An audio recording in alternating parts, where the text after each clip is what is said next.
Capítulo 1. O peso do silêncio. A fazenda acordava antes de mim. Sempre foi assim. O galo cantava lá pelas 4:30, os cachorros começavam a circular pelo terreiro, as galinhas saíam do poleiro. Eu ficava mais um tempo deitado, olhando para o teto de madeira escura, ouvindo a casa velha estalar. Não por preguiça, por falta de vontade mesmo. De levantar, de começar mais um dia igual, de fingir que estava tudo bem. Fazia 3 anos que Mariana tinha morrido. 3 anos desde que o câncer levou ela em 6 meses. Rápido demais para a gente se preparar, devagar demais para não doer em cada segundo. A casa ainda cheirava a ela em alguns cantos. Eu evitava o quarto de costura, evitava abrir o guarda-roupa dela, evitava olhar as fotos da parede da sala. Mas evitar não apagava, apenas adiava. Me levantei, calcei as botas velhas, vesti a camisa que estava pendurada na cadeira desde o dia anterior. O café já estava pronto na garrafa térmica. Eu tinha aprendido a fazer do jeito que ela fazia, mas nunca ficava igual. Sempre faltava alguma coisa. Talvez fosse a mão dela mexendo, talvez fosse só a presença. A cozinha era grande, mas vazia. Mesa de madeira maciça no centro, 6 cadeiras ao redor, e eu sempre sentava na mesma.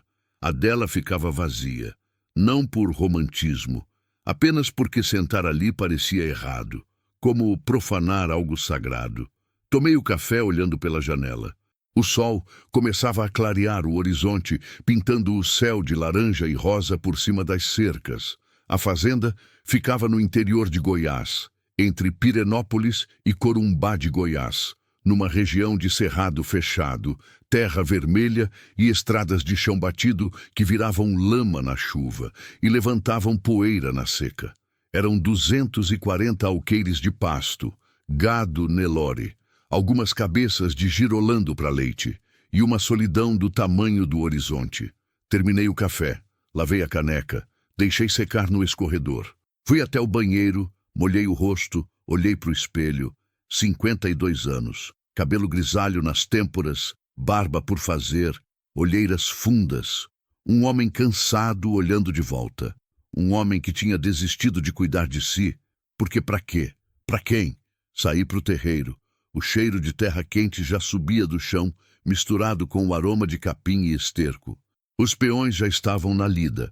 Zé Carlos preparando os cavalos, Joaquim consertando uma cerca que o gado tinha derrubado, Dona Irene varrendo a varanda da casa dos funcionários. Cumprimentei com aceno. Eles responderam do mesmo jeito. Respeitavam minha distância. Sabiam que eu não era de conversa. Mariana tinha morrido num domingo. Eu lembrava porque era dia de missa, e ela tinha pedido para eu não ir, ficar com ela, segurar a mão dela. Eu fiquei. Segurei até o último suspiro.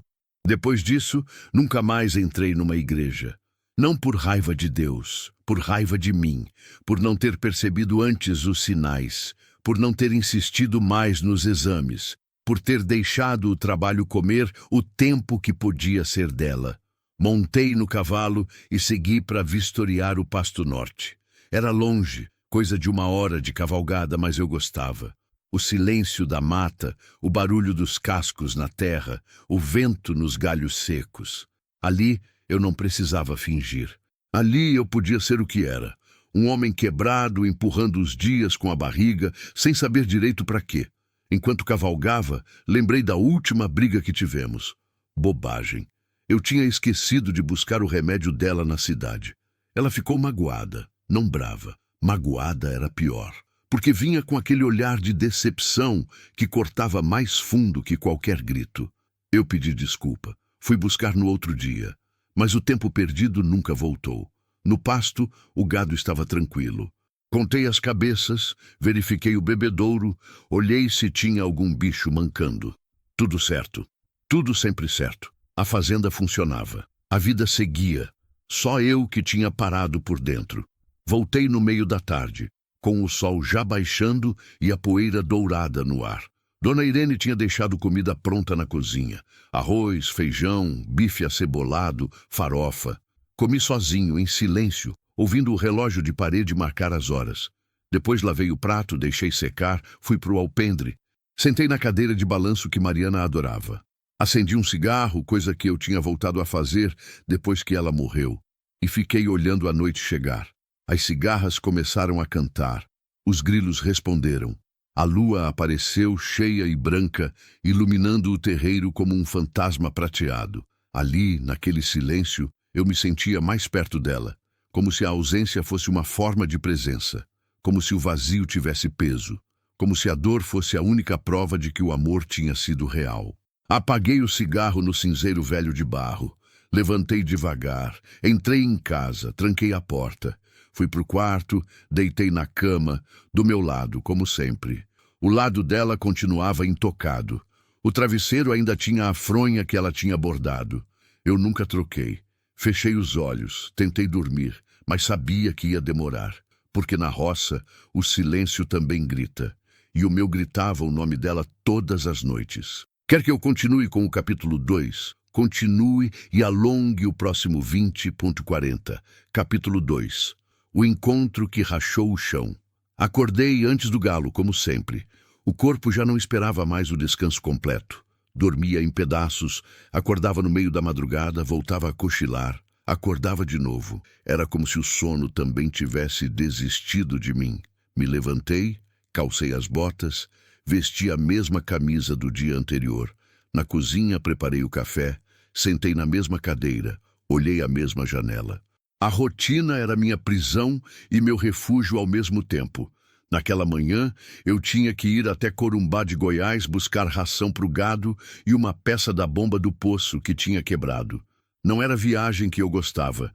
Significava gente, conversa, olhares de pena disfarçados de cordialidade. Mas era necessário.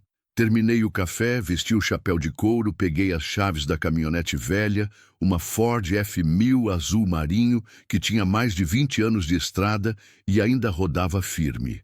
Saí do terreiro por volta das 7. O sol já estava alto, queimando a terra vermelha, levantando aquela poeira fina que grudava na pele e entrava nos pulmões. A estrada de chão batido serpenteava entre cercas de arame, pastos secos, capim dourado, cupinzeiros gigantes que pareciam sentinelas mudas. Eu conhecia cada curva, cada buraco, cada árvore torta. Aquela estrada era a extensão da minha solidão. Rodei uns 20 minutos em silêncio, só o barulho do motor diesel e o rangido da suspensão nos buracos. O rádio estava desligado. Eu não aguentava música. Música trazia lembrança. Lembrança trazia dor. Preferia o silêncio. Foi numa reta longa, logo depois da ponte velha sobre o córrego seco que eu vi. No acostamento, ou melhor, no que sobrava dele, uma figura sentada. De longe parecia um monte de panos jogados, mas quando me aproximei, diminuí a velocidade instintivamente. Era uma mulher. Ela estava sentada na beira da estrada, braços envoltos ao redor das pernas, cabeça baixa, cabelo escuro caindo sobre o rosto. Ao lado dela, embrulhado num pano branco sujo de terra, um bebê, pequeno, quieto demais. A mulher não levantou a cabeça quando passei, não acenou, não pediu ajuda, apenas ficou ali, imóvel, como se tivesse desistido de esperar qualquer coisa.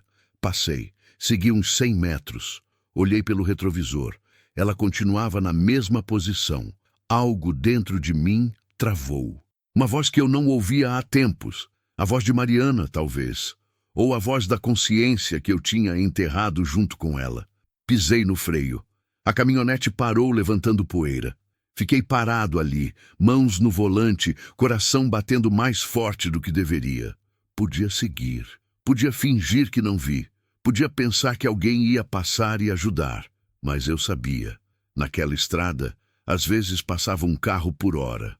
Às vezes menos. E o sol estava ficando forte, muito forte. Olhei para o céu, nem uma nuvem. Ia ser um dia de matar. Dei ré devagar, voltei até onde ela estava. Estacionei na beira, desliguei o motor, abri a porta e desci. O calor bateu na cara como uma parede. O cheiro de mato seco, terra quente e algo mais. Suor, medo, desespero. Caminhei até ela. Os passos faziam barulho no cascalho solto. "Moça!" Chamei, a voz saindo rouca, meio presa. Fazia tempo que eu não falava com estranhos. Ela não respondeu, não se mexeu. Me aproximei mais, agachei a uns 2 metros de distância, respeitando o espaço dela. Moça, a senhora está bem? Dessa vez ela levantou a cabeça devagar. O rosto era jovem, devia ter uns 20 e poucos anos, mas os olhos estavam velhos. Olhos de quem tinha visto coisas demais, cedo demais. O rosto estava sujo de poeira e lágrimas secas. Os lábios rachados. Ela me olhou como se não acreditasse que eu estava ali. Como se eu fosse miragem. Tá bem? Repeti mais baixo. Ela balançou a cabeça. Não, não estava bem. O bebê se mexeu, choramingou fraco. Ela apertou o embrulho contra o peito num gesto automático de proteção. Olhei melhor. O pano estava sujo, manchado. O bebê devia ter poucos meses. 2, talvez 3. A senhora precisa de ajuda? Perguntei, sabendo que a resposta era óbvia, mas sem saber o que mais dizer. Ela abriu a boca, mas não saiu som. Engoliu seco, tentou de novo. Água, sussurrou, a voz quebrando. Por favor, água. Levantei rápido, voltei para a caminhonete, peguei a garrafa térmica que eu sempre levava. Voltei, desenrosquei a tampa, ofereci. Ela segurou com as 2 mãos trêmulas, bebeu com desespero, água escorrendo pelo canto da boca, molhando o vestido velho de algodão desbotado. Bebeu até esvaziar meia garrafa. Parou, respirou fundo, limpou a boca com as costas da mão. O bebê, ela disse olhando para baixo. Ele também precisa. Ele mama. Ela assentiu, mas com vergonha. Entendi. Não tinha leite, ou tinha pouco. Ela estava desidratada, fraca. Como ia amamentar? Tenho leite condensado na caminhonete, falei. Não é o ideal, mas é melhor que nada. Posso misturar com água, dar para ele. Ela olhou para mim com uma gratidão tão grande que doeu. Voltei para a caminhonete, peguei uma latinha de leite condensado que eu levava para adoçar o café na estrada, misturei com água na tampa da garrafa térmica, molhei a ponta de um pano limpo que tinha no banco. Voltei, me ajoelhei ao lado dela. Posso? Perguntei, apontando para o bebê. Ela hesitou. Medo de estranho. Medo de perder o filho. Medo de tudo. Mas a necessidade era maior. Entregou o embrulho com cuidado. Peguei o bebê, que era tão leve que assustava. Aproximei o pano molhado com leite da boquinha. O bebê sugou fraco no começo, depois com mais força. Os olhinhos abriram um pouco. Estava vivo. Fraco, mas vivo. Devolvi o bebê depois de uns minutos. Ela segurou com força, como se tivesse medo de que eu fosse levar. Sentei no chão ao lado dela, tirando o chapéu, limpando o suor da testa. O que a senhora está fazendo aqui? Perguntei sem olhar diretamente, deixando ela decidir se queria responder. Ela ficou calada por um tempo. Depois, com voz baixa, começou a falar. Eu fugi. De casa, do homem que morava comigo. Não perguntei mais. Não precisava. A história estava escrita na postura curvada, nos olhos assustados, no jeito que ela se encolhia quando ouvia barulho de motor ao longe. Ele vem atrás? Perguntei. Ela assentiu, mordendo o lábio inferior. Sempre vem. O medo na voz dela era real, palpável. Olhei ao redor, estrada vazia, silêncio. Calor. Se ele aparecesse agora, não ia ter testemunha. Não ia ter ajuda. Só eu, ela e o bebê.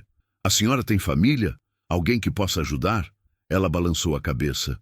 Ninguém. Minha mãe morreu quando eu era pequena. Meu pai... Ela pausou, engoliu seco. Meu pai foi quem me entregou para ele.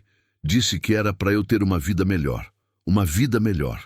Ela riu, mas era um riso sem graça, cheio de amargura. Fiquei calado. O que eu ia dizer? Que tudo ia ficar bem? Que Deus tinha um plano? Eu não acreditava mais nessas coisas. Eu só sabia que ela estava ali, o bebê estava ali, e eu tinha uma escolha. Como é seu nome? Perguntei. Cláudia. Ela respondeu, baixo. E o bebê é o Miguel. Prazer, Cláudia. Eu sou João Pereira da Silva. Ela olhou para mim pela primeira vez com algo além de medo. Talvez curiosidade, talvez um fiapo de esperança. O que o senhor vai fazer? Perguntou, a voz tremendo. Boa pergunta. O que eu ia fazer? O certo era levar ela até a cidade, deixar na delegacia, avisar as autoridades. Mas algo me dizia que não era tão simples. Algo me dizia que se eu fizesse isso, ela ia sumir de novo, voltar para o mesmo lugar. Ou pior, olhei para o horizonte. O sol subia, impiedoso. A estrada continuava vazia. O silêncio pesava. Vou te levar para minha fazenda, falei, surpreendendo a mim mesmo. Lá a senhora pode descansar, comer alguma coisa, dar banho no bebê. Depois a gente vê o que fazer. Ela me olhou como se eu tivesse falado em língua estrangeira. Por quê? Perguntou desconfiada. Por que o senhor ia fazer isso? Pensei na resposta. Não tinha uma boa, apenas a verdade. Porque se eu te deixar aqui, eu não vou conseguir seguir a viagem em paz. Ela ficou me olhando. Depois, assentiu devagar. Deixei ela se levantar sozinha, respeitando o tempo dela. Ela cambaleou um pouco. Segurei o braço dela para firmar. Ela não recuou. Pegou o bebê, juntou as poucas coisas que tinha, uma sacola de pano rasgada com algumas roupas, e seguiu comigo até a caminhonete. Abri a porta do passageiro. Ela subiu com dificuldade, acomodou o bebê no colo. Dei a volta, entrei no banco do motorista, liguei o motor. A caminhonete voltou à vida com o ronco grave do diesel. Antes de engatar a marcha, olhei para o retrovisor. A estrada atrás estava vazia, mas não ia ficar para sempre. Engrenei a primeira, soltei a embreagem devagar e voltamos no sentido da fazenda. Durante o caminho, nenhum de nós falou. Ela olhava pela janela, segurando o bebê com força. Eu olhava na estrada, mas a cabeça estava longe, pensando em Mariana, pensando se ela a aprovaria, pensando se eu estava fazendo certo, pensando que, pela primeira vez em 3 anos, eu tinha tomado uma decisão que não envolvia apenas sobreviver. Quando a porteira da fazenda apareceu no horizonte, senti o estômago apertar. Não por medo, mas porque eu sabia que, ao trazer aquela mulher e aquele bebê para dentro da minha vida, eu estava abrindo uma porta que tinha trancado a 7 chaves, e não tinha mais volta. Estacionei no terreiro, desliguei o motor. O silêncio voltou, mas era diferente. Não estava mais sozinho. Chegamos, falei, a voz saindo mais firme do que eu esperava. Ela olhou para a casa grande, depois para mim.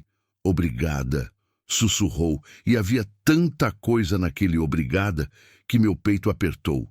Desci, dei a volta, abri a porta para ela. Segurei o bebê enquanto ela descia. Miguel estava dormindo agora, a respiração suave, o rostinho tranquilo. Devolvi ele para Cláudia e caminhei na frente, abrindo a porta da casa. Dona Irene apareceu na cozinha, olhos arregalados de surpresa. Dona Irene, falei, antes que ela perguntasse qualquer coisa. Prepara um quarto e comida, bastante comida. Ela olhou para Cláudia, para o bebê, depois para mim. E sem perguntar nada, apenas assentiu e foi fazer o que pedi. Cláudia entrou devagar, olhando tudo como se estivesse entrando num lugar sagrado. E talvez estivesse, porque ali, naquela casa velha e vazia, algo tinha acabado de começar. Algo que ia mudar tudo. Quer que eu continue com o capítulo 3? Continue e alongue o próximo 20.42. Capítulo 3. O peso da desconfiança. Cláudia ficou parada no meio da sala, segurando Miguel contra o peito, olhando ao redor com olhos que não sabiam se permitir acreditar. A casa era simples, mas grande. Paredes de tijolo à vista, piso de cimento queimado vermelho, móveis antigos de madeira escura. Tinha um sofá de couro gasto perto da janela, uma estante cheia de livros empoeirados, fotos na parede. Fotos que eu evitava olhar. O ventilador de teto girava devagar, empurrando o ar quente de um lado para o outro, sem dar alívio nenhum. Ela não sentou, não relaxou. Ficou ali, tensa, pronta para sair correndo a qualquer momento. Eu entendia. Confiança não se ganha com um copo d'água e uma carona.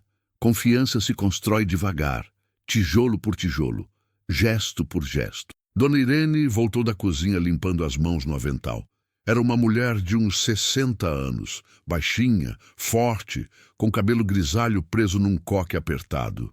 Trabalhava na fazenda há mais de 15 anos. Tinha visto Mariana viva, tinha visto Mariana morrer, Tinha me visto desmoronar, nunca disse nada. Apenas continuou ali, cozinhando, limpando, cuidando da casa como se fosse dela. "O quarto está pronto, seu João", ela disse, olhando para Cláudia com uma mistura de curiosidade e compaixão. "Coloquei lençol limpo, toalha, e tem sabonete novo no banheiro." "Obrigado, dona Irene." Ela acenou com a cabeça e voltou para a cozinha. Ouvi o barulho de panelas, água correndo, o cheiro de comida começando a subir. Arroz, feijão, frango, comida de verdade. Me virei para Cláudia. "Vou te levar para o quarto. A senhora pode tomar banho, trocar de roupa se quiser. Dona Irene deve ter algo que sirva. Depois a gente come alguma coisa." Ela continuou calada, apenas seguindo meus passos enquanto eu atravessava a sala. Subia a escada de madeira que rangia a cada degrau. O corredor do andar de cima era escuro, iluminado apenas pela luz que entrava de uma janela no fim. Passei pelo quarto que tinha sido meu e de Mariana. A porta estava fechada, sempre estava. Segui até o quarto de hóspedes, no fundo do corredor. Abri a porta. O quarto era pequeno, mas arrumado. Cama de casal com colcha branca, uma cômoda velha, cortina de renda na janela, ventilador de teto. Cheirava a naftalina e desuso. Fazia anos que ninguém dormia ali. Cláudia entrou devagar, como se estivesse invadindo um espaço proibido. Olhou a cama, a janela, o ventilador.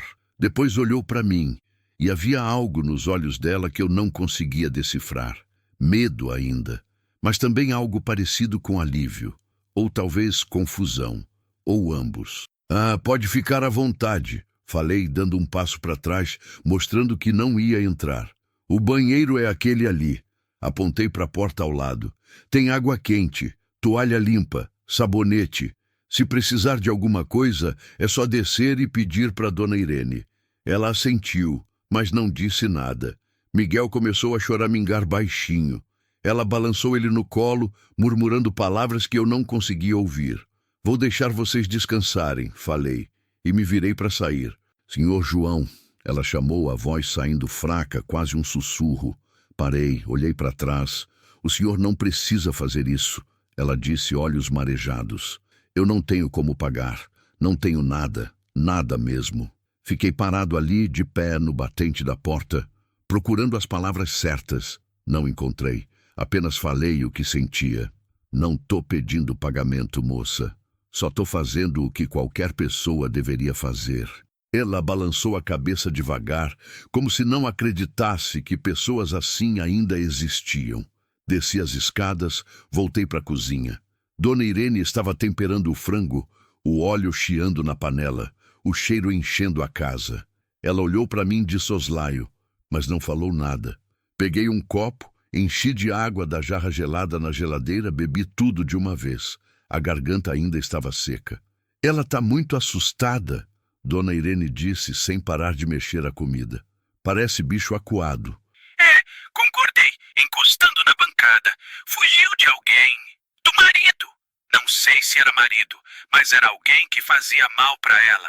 Dona Irene fez um som de desaprovação com a língua, balançando a cabeça.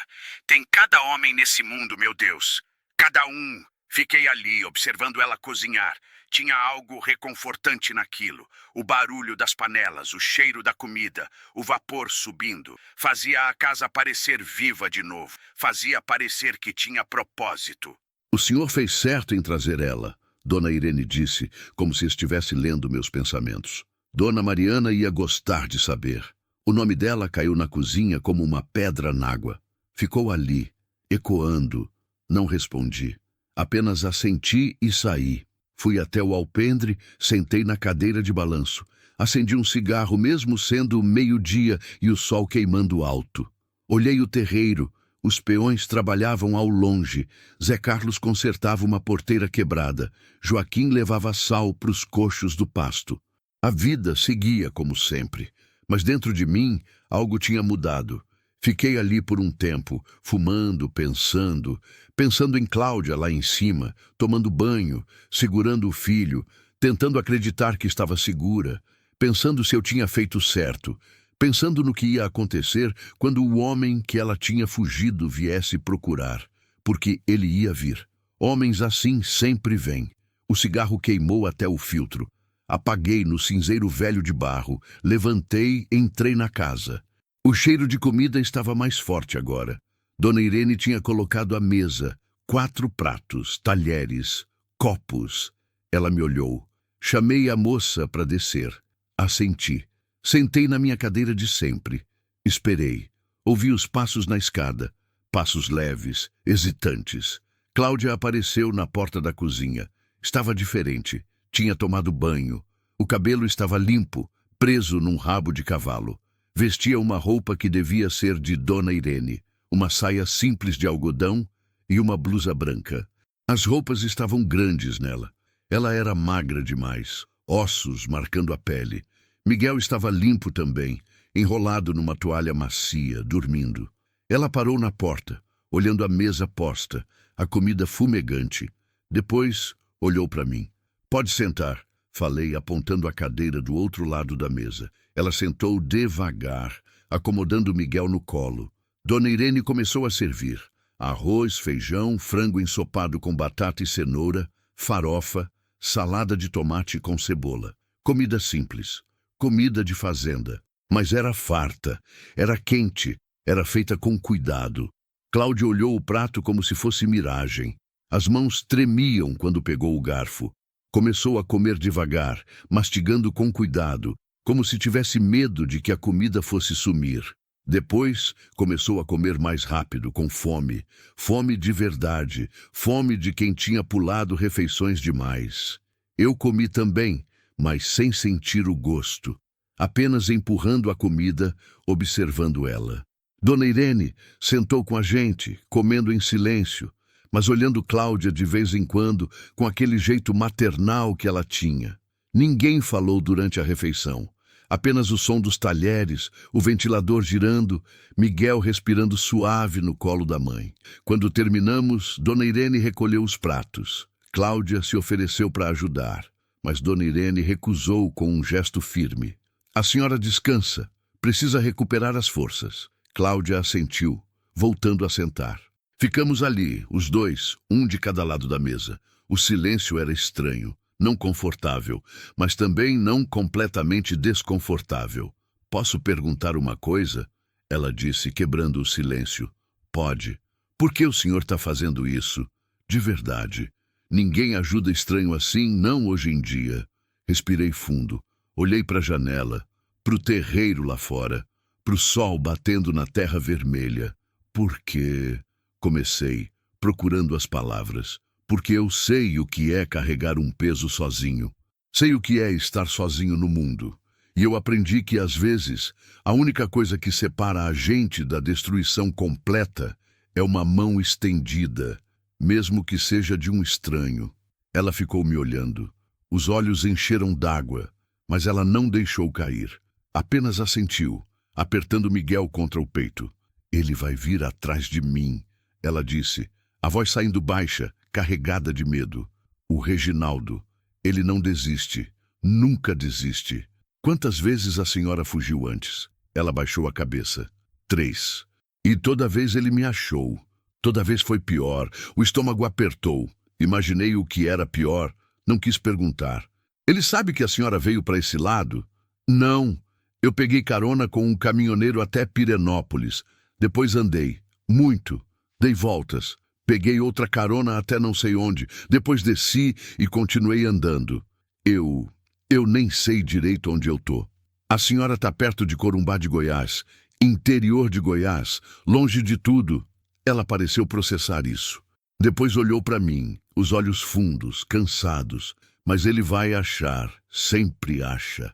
Não se eu puder evitar, falei, e a minha própria voz me surpreendeu. Tinha firmeza ali. Decisão, coisa que eu não sentia há muito tempo. Ela me olhou com aquela expressão de quem quer acreditar, mas aprendeu a não confiar em nada. O senhor nem me conhece. Não sabe se eu estou falando a verdade. Pode ser que eu seja a vilã da história. Pode, concordei, mas eu não acho que seja. E mesmo que fosse, aquele bebê ali não tem culpa de nada. Miguel se mexeu no colo dela, abrindo os olhinhos pequenos, escuros, ainda sonolentos. Ela olhou para ele com um amor tão intenso, tão desesperado, que doeu ver. Ele é tudo para mim, ela sussurrou. A única coisa boa que sobrou. Ele tem sorte de ter uma mãe que luta por ele. Ela riu sem graça. Sorte? Que sorte? Nascer numa situação dessas, fugindo, passando fome, sem ter para onde ir? Sorte de ter uma mãe que não desiste, corrigi. Tem muita gente que desistiria. Ela ficou calada. Depois limpou os olhos com as costas da mão. Obrigada, ela disse, e era a segunda vez que ela agradecia, mas dessa vez soou diferente, mais profundo, mais real. Não precisa agradecer. Preciso sim, porque faz muito tempo que alguém não me trata como gente. Aquilo ficou no ar, pesado, verdadeiro. Dona Irene voltou com café fresco, serviu para nós três. Tomamos em silêncio. O café estava forte, doce, quente, reconfortante. Depois Cláudia subiu de novo para o quarto, levando Miguel. Disse que precisava deitar um pouco. Eu não insisti. Sabia que ela precisava de espaço, de tempo, de silêncio para processar tudo. Fiquei ali na cozinha com Dona Irene. E agora, seu João? Ela perguntou, lavando a louça. O que o senhor vai fazer? Não sei, respondi honesto. Deixar ela descansar. Ver o que ela quer fazer. Se ela quiser ir para a delegacia, eu levo. Se ela quiser ir embora, eu ajudo. Se ela quiser ficar, pausei. Bom, aí a gente vê. Dona Irene me olhou com aquele jeito que mãe olha para filho quando acha que ele está fazendo besteira, mas besteira certa. O senhor está abrindo o coração de novo, seu João. Isso é perigoso. Eu sei, mas também é necessário. Eu sei disso também. Ela secou as mãos no pano de prato, veio até mim, colocou a mão no meu ombro. Dona Mariana ia ficar orgulhosa. Não respondi, apenas assenti. Porque se eu falasse, minha voz ia quebrar. Saí para o alpendre de novo. O sol começava a baixar, pintando o céu de laranja e roxo. As sombras ficavam compridas no terreiro.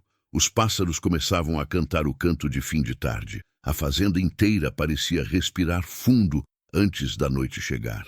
Sentei na cadeira de balanço.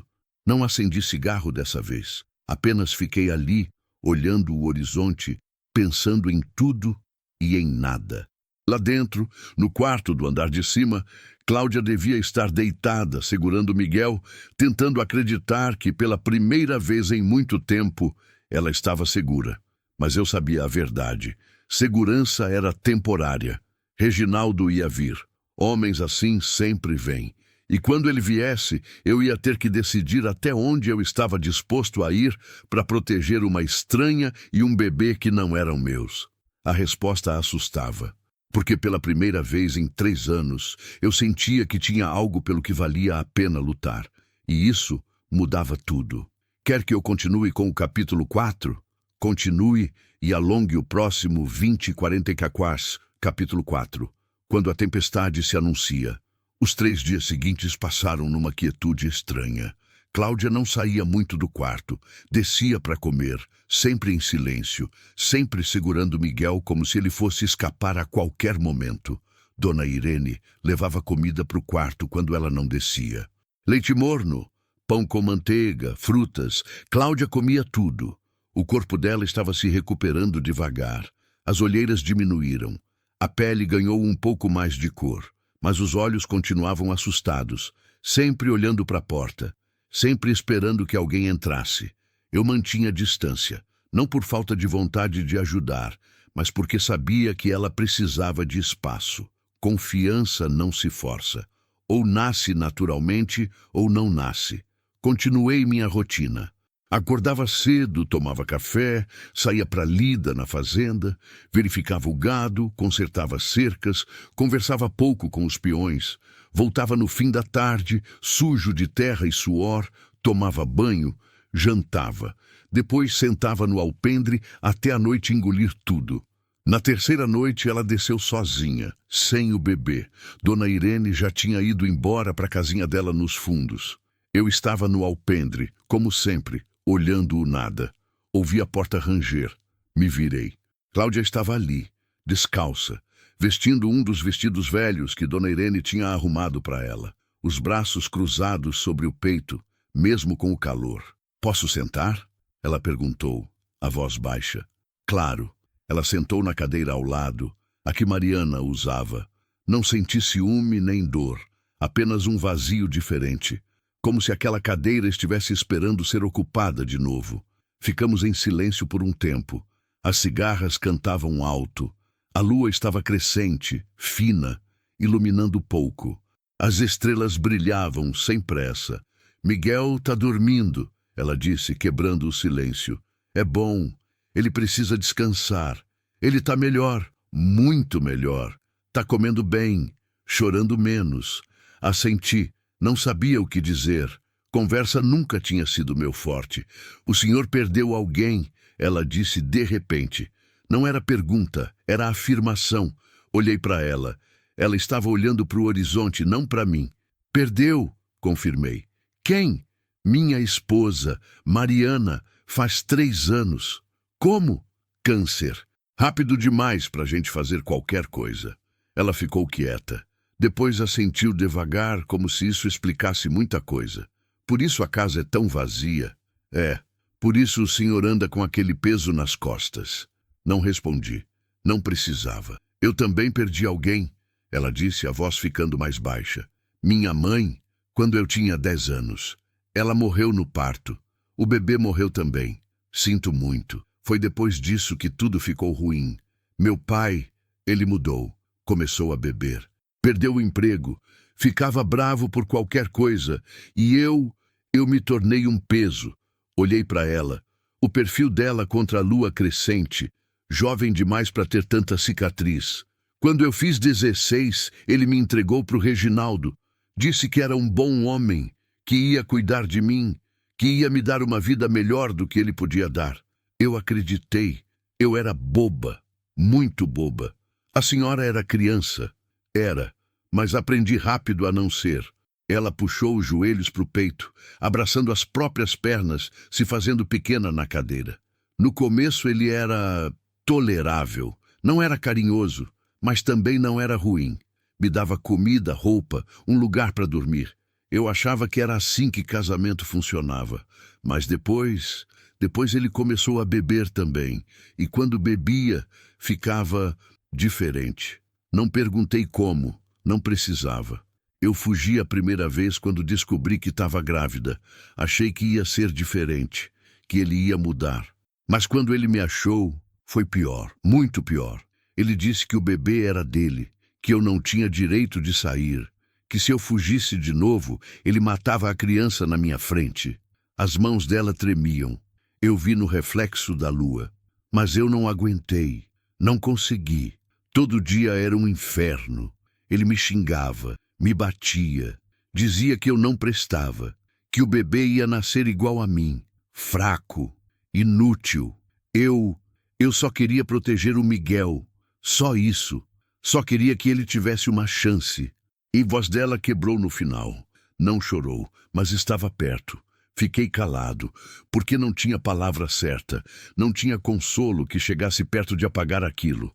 "O senhor não precisa me manter aqui", ela disse, olhando para mim pela primeira vez.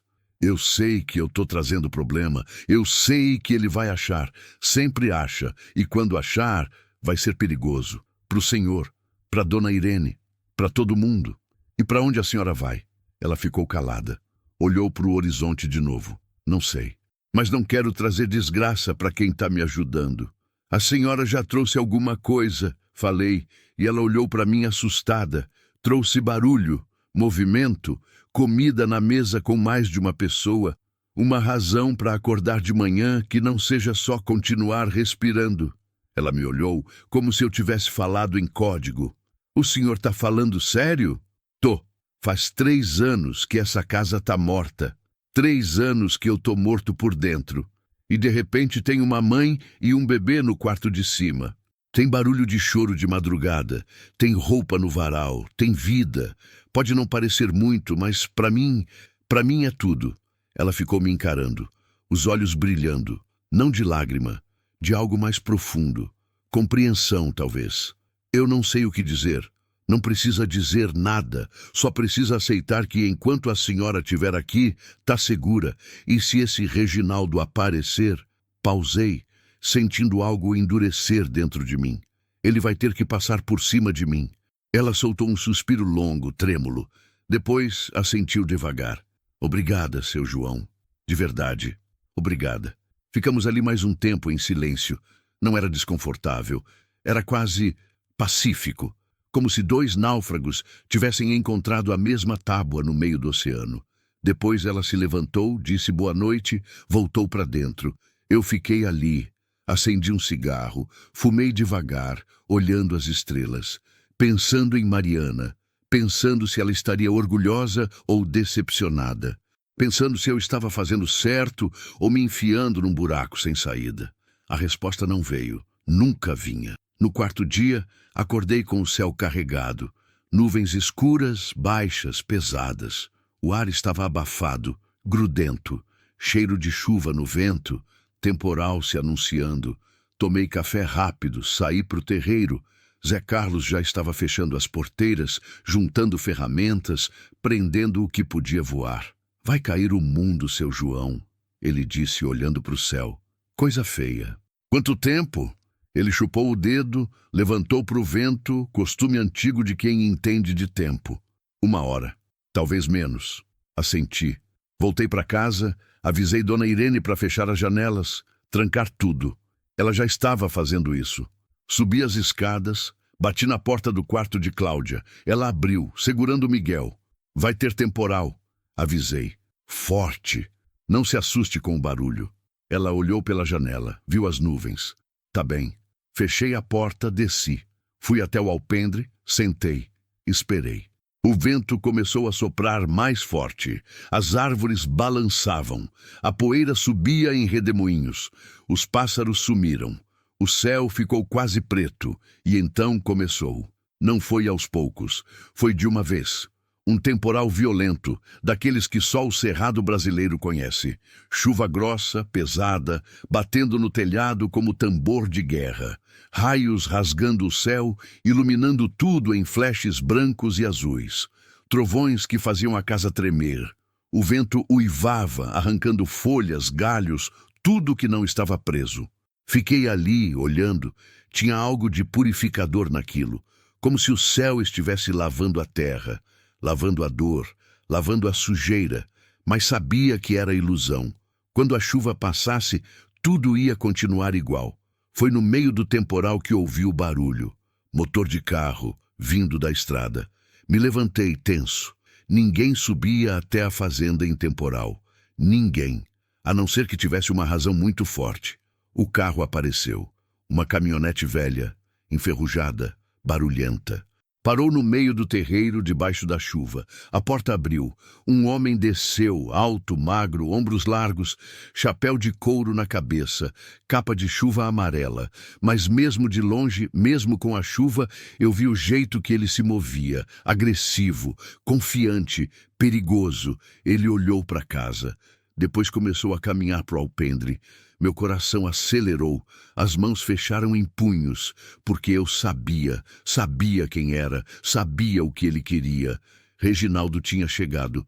Ele subiu os degraus do alpendre, tirou o chapéu, sacudiu a água. Olhou para mim. Tinha uns 40 anos, rosto queimado de sol, barba rala, olhos pequenos, frios. Sorriu, mas não tinha calor naquele sorriso, só ameaça. Boa tarde. Ele disse, a voz arrastada, fingindo educação. Boa tarde, respondi, a voz saindo firme, embora o coração batesse forte. Desculpa incomodar. Tô procurando alguém, uma mulher, jovem, cabelo escuro, com um bebê. A senhora dela passou por aqui? Olhei para ele sem piscar. Não vi ninguém. Ele sorriu de novo, mas o sorriso não chegou nos olhos. É que eu tenho informação que ela estava na região. Pegou carona com um caminhoneiro até Pirenópolis. Depois sumiu. E a última pessoa que viu ela disse que ela estava andando para esse lado. Muita gente anda por essas estradas, falei. Não significa que passaram por aqui. Ele deu um passo para frente. Mais perto, muito perto. Olha, senhor. Desculpa, não peguei o nome. João, Olha, seu João, eu não quero causar problema. A mulher que eu tô procurando é minha esposa. Fugiu de casa. Tá confusa. Doente da cabeça, sabe como é. Preciso levar ela de volta. Pro bem dela, pro bem do meu filho. Se ela fugiu, talvez seja porque não quer voltar. O sorriso dele sumiu. Os olhos endureceram. Com todo respeito, seu João, mas isso não é da sua conta. É da minha conta quando a senhora está na minha propriedade. Ele me encarou. Por um momento pensei que ele ia partir para cima, mas então ele deu um passo para trás, respirou fundo, recompôs o sorriso falso. Tá bom, entendo. Mas se o senhor vir ela, me avisa, tá? Ele tirou um papel amassado do bolso, estendeu. Um número de telefone rabiscado. É o meu celular, qualquer coisa, liga. Peguei o papel, não guardei. Deixei na mão, frouxo.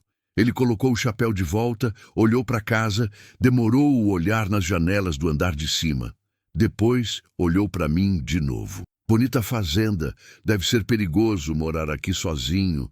Tanta terra, tão isolado. Qualquer coisa pode acontecer e ninguém ouve. A ameaça estava clara, não precisava traduzir. Eu não moro sozinho, falei, firme. Tenho funcionários, tenho vizinhos e tenho espingarda. Ele riu, mas era um riso frio, calculado. Claro, claro. Só tô dizendo que... Às vezes a gente acha que tá ajudando, mas na verdade tá se metendo em problema. Entende? Entendo. Ele assentiu. Desceu os degraus. Voltou para a caminhonete, entrou, ligou o motor, deu ré, manobrou, saiu do terreiro, mas antes de sumir na estrada, ele parou, olhou pela janela, me encarou mais uma vez. E então seguiu, desaparecendo na cortina de chuva. Fiquei ali, parado, segurando o papel com o número, o coração ainda batendo forte, as mãos tremendo de raiva contida, raiva e medo. Porque agora não era mais suposição, era certeza. Ele sabia, ou pelo menos desconfiava, e ia voltar. Amassei o papel, joguei no chão. Entrei na casa, tranquei a porta, subi as escadas correndo. Bati na porta do quarto de Cláudia. Ela abriu, o rosto pálido. Tinha ouvido, tinha visto pela janela. Era ele, ela sussurrou, voz tremendo. Era ele, não era? Era. Ela desabou. As pernas falharam. Segurei ela antes de cair. Miguel começou a chorar no berço improvisado que Dona Irene tinha feito com caixotes e cobertores. Cláudia tremia inteira. Ele vai voltar, ela disse entre soluços. Ele vai me levar. Vai levar o Miguel. Vai. Não vai. Cortei firme, segurando os ombros dela. Não vai porque eu não vou deixar. Ela me olhou, os olhos vermelhos, desesperados. O senhor não entende. Ele não desiste. Ele... Eu entendo, falei mais baixo, mas não menos firme. Eu entendo perfeitamente, e é por isso que a gente precisa agir. Precisa fazer alguma coisa antes que seja tarde demais. O quê? O que a gente vai fazer? Respirei fundo, pensando rápido, pensando em opções, em saídas, em soluções que não envolvessem violência, mas que também não deixassem ela desprotegida. Amanhã cedo, a gente vai até a cidade, vamos na delegacia, vamos registrar tudo, pedir medida protetiva, fazer o certo. E se não adiantar? E se ele vier antes? Olhei para ela, firme, decidido. Se ele vier antes, ele vai ter que me enfrentar. Ela me olhou como se estivesse vendo alguém pela primeira vez. Depois assentiu devagar, limpando as lágrimas. Obrigada, sussurrou. Saí do quarto, fechei a porta. Desci as escadas. Dona Irene estava na cozinha, olhos arregalados. Eu vi, ela disse. Eu vi ele. Que homem ruim, seu João. Que homem muito ruim. Eu sei. E agora? Olhei pela janela. A chuva continuava. Forte, implacável, lavando tudo, mas não limpando nada. Agora a gente se prepara, porque a tempestade de verdade ainda nem começou. Quer que eu continue com o capítulo 5? Continue e alongue o próximo 2048. Capítulo 5. Fantasmas que não descansam. A noite depois da visita de Reginaldo foi a mais longa da minha vida. Mesmo mais longa que as noites depois que Mariana morreu, quando o silêncio da casa gritava o nome dela e eu ficava acordado até o amanhecer, apenas olhando para o teto, esperando que a dor passasse. Mas ela nunca passava. Apenas mudava de forma. Dessa vez era diferente. Não era só dor, era medo.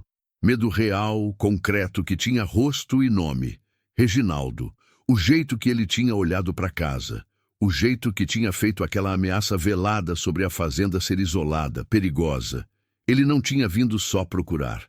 Tinha vindo marcar território. Dizer que sabia onde ela estava e que ia voltar. Fiquei no alpendre a noite toda. Sentado na cadeira de balanço, espingarda calibre 12 apoiada na parede ao lado. Não tinha certeza se ia usar. Nunca tinha apontado arma para outro ser humano. Mas também nunca tinha prometido proteger alguém daquele jeito.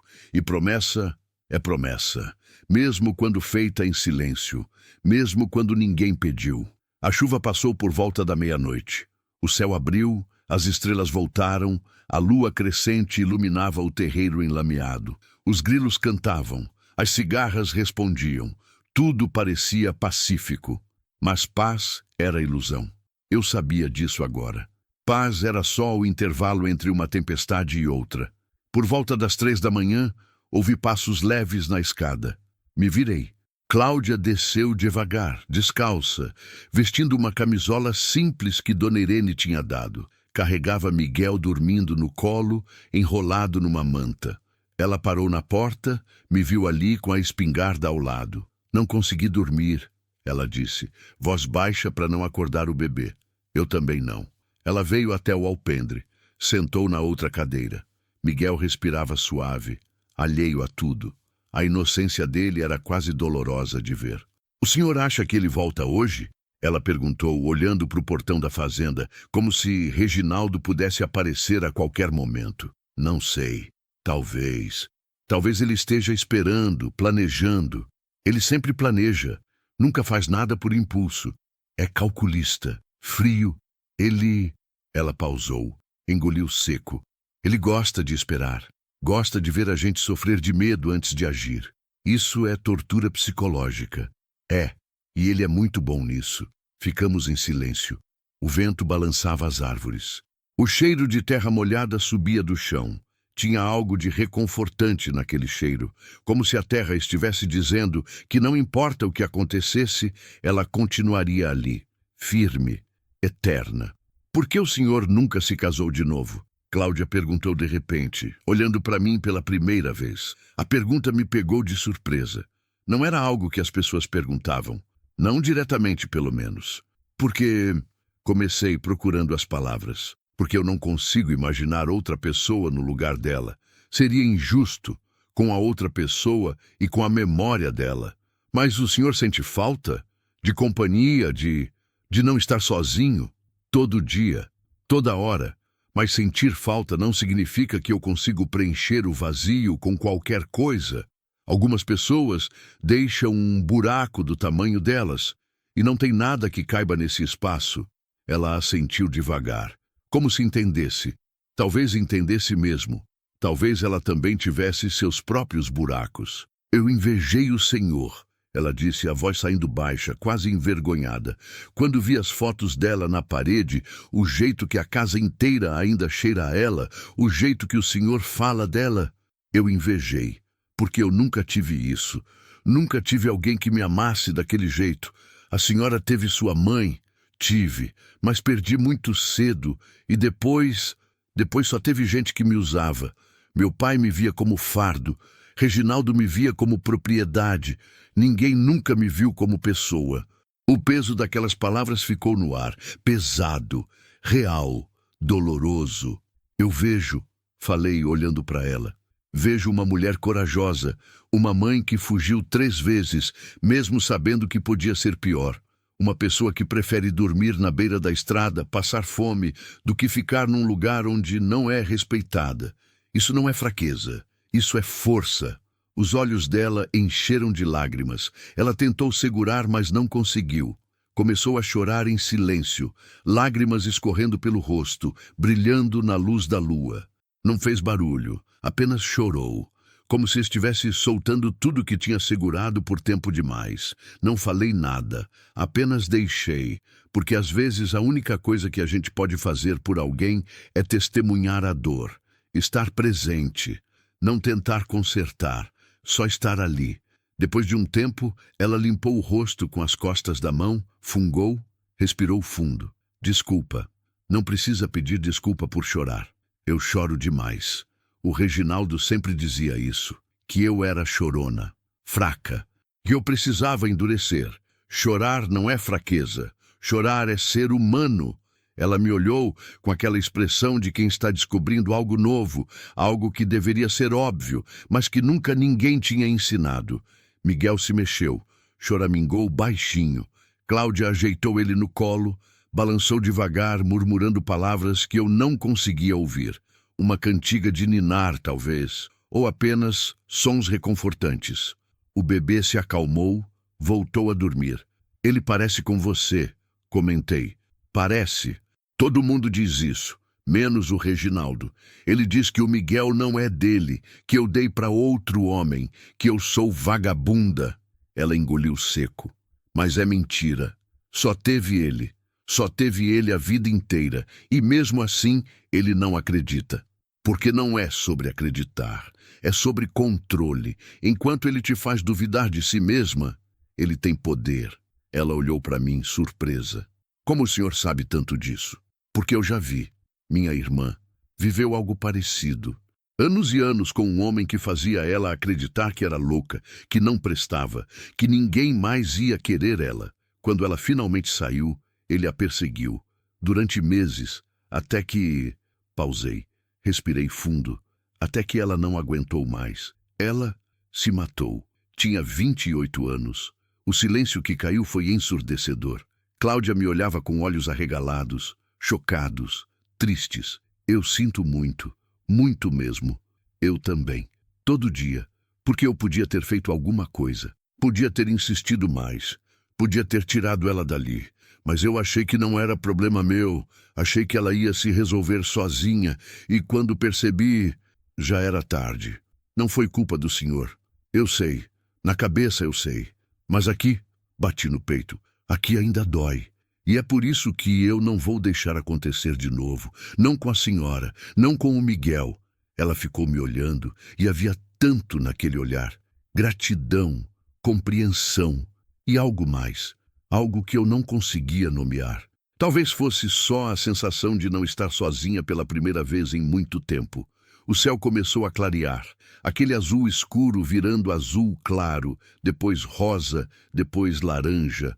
O sol ia nascer em breve, a fazenda ia acordar, a vida ia continuar. Como sempre continuava, não importava o que tivesse acontecido no dia anterior. A gente vai para a cidade hoje, falei. Firme. Não quero esperar. Quanto antes a gente registrar tudo, melhor. E se a polícia não acreditar? E se disserem que não podem fazer nada? A gente faz com que acreditem. A gente mostra as marcas, os hematomas. A gente conta tudo. E se não adiantar, a gente arruma outro jeito. Que jeito? Ainda não sei, mas a gente arruma. Ela assentiu. Tinha medo nos olhos, mas também tinha confiança. Confiança em mim. E aquilo era ao mesmo tempo libertador e aterrorizante. Porque significava que eu não podia falhar. Não podia desistir. Não podia ser covarde. Dona Irene acordou por volta das 6. Desceu, preparou café, pão com manteiga, bolo de fubá. A cozinha encheu de cheiro bom, cheiro de casa viva. Sentamos os três à mesa. Eu, Cláudia e Dona Irene. Miguel dormia num berço improvisado de caixote no canto da cozinha, coberto com uma rede para espantar as moscas. Hoje a gente vai até a cidade, anunciei para Dona Irene. Eu e a Cláudia. Dona Irene olhou para mim, depois para Cláudia, e entendeu sem precisar de explicação.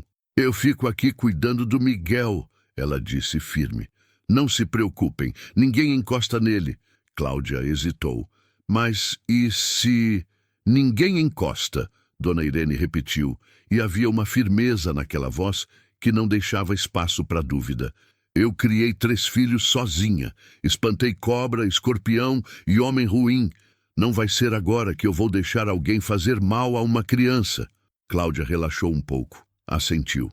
Obrigada. Terminamos o café em silêncio. Depois, Cláudia subiu para se trocar.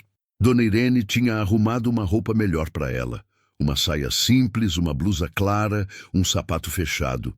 Quando ela desceu, parecia outra pessoa. Ainda assustada, ainda frágil, mas com uma dignidade que tinha sido esmagada por tempo demais. Fui até o quarto, vesti uma camisa limpa, calcei a bota boa, peguei a carteira, os documentos, as chaves da caminhonete. Desci. Cláudia estava na cozinha, se despedindo de Miguel, beijando a testa dele, sussurrando promessas que eu não conseguia ouvir. Vamos? Falei suave. Ela assentiu, limpou os olhos, seguiu comigo até a caminhonete. Entramos. Liguei o motor. O diesel roncou, firme e confiável. Engrenei a marcha, soltei a embreagem, saímos do terreiro. A estrada de chão batido estava mais firme depois da chuva. Menos poeira, mais tração. Rodamos em silêncio pelos primeiros quilômetros. Cláudia olhava pela janela, as mãos apertadas no colo. Eu olhava a estrada, mas a cabeça estava em outro lugar, pensando em Mariana, pensando na minha irmã, pensando que a vida tinha me dado uma segunda chance de não falhar, e eu não ia desperdiçar. Foi numa curva fechada, logo depois da Ponte Velha, que eu vi a caminhonete enferrujada de Reginaldo, parada no acostamento, vazia. Pisei no freio instintivamente. Cláudia viu também, o corpo dela travou. É ele, ela sussurrou, voz tremendo. Olhei ao redor, nada, ninguém, apenas a caminhonete ali, porta aberta, motor desligado. Fica aqui, ordenei, baixo. Tranca as portas. Não sai por nada. O senhor vai descer? Vou ver o que é. E se for armadilha? Se for, eu volto correndo, mas preciso saber. Ela segurou meu braço forte. Não vai, por favor. A gente segue, a gente finge que não viu. Olhei para ela, medo real, palpável. Tá bem, a gente segue. Tirei o pé do freio, acelerei devagar. Passamos pela caminhonete. Olhei pelo retrovisor. Continuava vazia, mas algo não estava certo. Algo. E então eu vi. Na beira da estrada, meio escondido pelo mato, um homem. Reginaldo, agachado, observando, esperando. Nossos olhos se encontraram por um segundo. Ele sorriu, aquele sorriso frio, calculado. Depois se levantou devagar, começou a andar em direção à caminhonete dele. Acelerei. O motor rugiu, a caminhonete ganhou velocidade. Cláudia olhou para trás, viu ele entrando no veículo. Ele vem atrás. Ela disse, voz quebrando de pânico. Ele vem, seu João. Ele vem. Olhei pelo retrovisor. A caminhonete de Reginaldo ligou. As luzes acenderam. Ele entrou na estrada e começou a nos seguir. O coração disparou. As mãos apertaram o volante. A estrada à frente era longa, reta. Não tinha para onde se esconder. Não tinha atalho. Só tinha frente. E atrás, Reginaldo ganhando velocidade. Segura firme, falei para Cláudia. E pisei fundo no acelerador. A perseguição tinha começado. Quer que eu continue com o capítulo 6? Continue e alongue o próximo 2050. Capítulo 6. A estrada que não perdoa. O motor da velha F1000 urrou quando pisei fundo. O velocímetro subiu. 60, 70, 80 quilômetros por hora em estrada de chão batido. A suspensão reclamava em cada buraco, cada lombada, cada pedra solta. A traseira derrapava nas curvas, levantando nuvens de poeira vermelha que engoliam tudo atrás de nós. Cláudia segurava no banco com as duas mãos, os nós dos dedos brancos de tanta força. Não gritava, não chorava. Apenas olhava pelo retrovisor lateral, vendo a caminhonete de Reginaldo cortando a poeira como um predador faminto. Ele estava mais perto agora. A caminhonete dele era mais nova, motor mais forte, ganhava terreno a cada segundo. Eu conhecia aquela estrada melhor que ninguém. Cada curva, cada descida, cada trecho perigoso. Mas conhecer não significava controlar. Não naquela velocidade, não com o chão ainda molhado da chuva da noite anterior, escorregadio em alguns pontos, pegajoso em outros. Ele tá colando, Cláudia disse, voz trêmula, mas contida. Tá muito perto. Olhei pelo retrovisor. Ela tinha razão. Menos de 50 metros. Eu via o rosto dele agora através do para-brisa sujo. Maxilar travado. Olhos fixos. Determinação fria de quem não ia desistir. A estrada começou a descer numa ladeira longa. Eu sabia o que vinha no fim. Uma curva fechada, quase 90 graus, com um barranco de 3 metros do lado de fora. Se errasse, a gente capotava. Se não errasse, talvez ganhasse uns segundos. Segura firme, repeti, mais para mim mesmo do que para ela. Mantive o pé no acelerador, descendo a ladeira inteira. A velocidade subiu, 90, 95, 100. A caminhonete chacoalhava violentamente. O volante vibrava nas minhas mãos.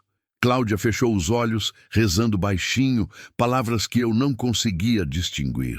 Reginaldo acelerou também. Grudou na traseira, tão perto que eu via cada detalhe do para-choque enferrujado dele. A curva se aproximava. Rápido demais. Pisei no freio. As rodas travaram, derraparam. O ABS não existia naquela caminhonete velha. Eu senti o veículo escorregando, perdendo aderência. Girei o volante. Muito. A traseira saiu de lado, quase perdendo o controle completamente. Cláudia gritou. Eu corrigi, contra-esterçando, acelerando de novo para estabilizar. As rodas encontraram aderência. A caminhonete se endireitou. Passamos pela curva raspando a beira do barranco, pedras saltando debaixo dos pneus, caindo ribanceira abaixo. Olhei pelo retrovisor. Reginaldo tinha diminuído, mas fez a curva também. Mais devagar, mais controlado, ele era bom motorista, ou experiente em perseguições. Provavelmente as duas coisas. A estrada se abriu numa reta de novo. Mais à frente, a uns 500 metros, eu vi algo que fez meu estômago gelar. Uma ponte velha de madeira sobre o córrego. A mesma que eu tinha atravessado no dia que encontrei Cláudia. Só que agora, depois da chuva forte da noite, o córrego estava cheio. Água correndo forte, barulhenta, levando galhos, lixo, tudo que o temporal tinha arrancado. E a ponte estava diferente. Parte das tábuas laterais tinha sido levada. O corrimão pendia de um lado só. A estrutura inteira balançava com a força da água. Meu Deus! Cláudia sussurrou, vendo a mesma coisa que eu. A gente não vai passar por ali. Vamos, falei, mas não tinha certeza. Não, a ponte não aguenta. E se não atravessar, ele pega a gente. Ela olhou para trás, viu o Reginaldo acelerando de novo, reduzindo a distância entre nós.